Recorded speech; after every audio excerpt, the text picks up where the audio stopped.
எல்லாருக்கும் எனது புதுவிட வாழ்த்துக்களை தெரிவித்துக் கொள்கிறேன். தேவன் ஆதாம் ஏவாளை படைத்து அவர்களை ஆசீர்வதித்தார். பலுகி பெருகி இந்த பூமியை நிரப்புங்கள் என்று சொல்லி, அதே மாதிரி நானும் உங்களை ஆசீர்வதிக்கின்றேன். பலுகி பெருகி இந்த பூமியை நிரப்புங்கள் என்று சொல்லி, உன் பிள்ளைகள் உன் பந்தியை சுற்றிலும் ஒலிவ மர கன்றுகள் போல் இருப்பார்கள் என்று பைபிளில் ஒரு வசனம் இருக்கு.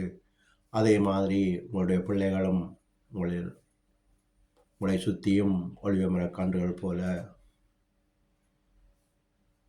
வாழ்ந்து சிறந்திருக்க வேண்டும் உங்களை வாழ்த்துகிறேன். இன்றைய நாள் இந்த வருடத்திலிருந்து இந்த வருடத்தில் நீங்கள் எல்லோரும் சந்தோஷமாகவும் சமாதானமாகவும் ஒற்றுமையாகவும் இருக்க வேண்டும் என்று உங்களை வாழ்த்துகிறேன். இந்த காலம் சமாதானத்தை தொலைத்து விட்டாலும்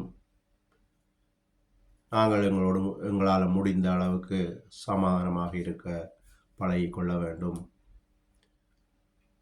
பைபிளில் வசனம் இருக்குது, சமாதானம் பண்ணுறவர்கள் பாக்கியவான்கள், ஏனெனில் அவர்கள் தேவனுடைய புத்திரர் எனப்படுவார்கள் சொன்ன மாதிரி நாங்கள்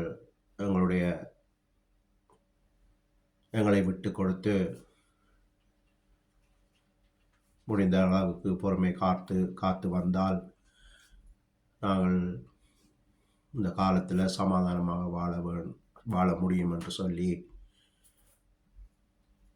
விடைபெறுகிறேன். நன்றி, வணக்கம்.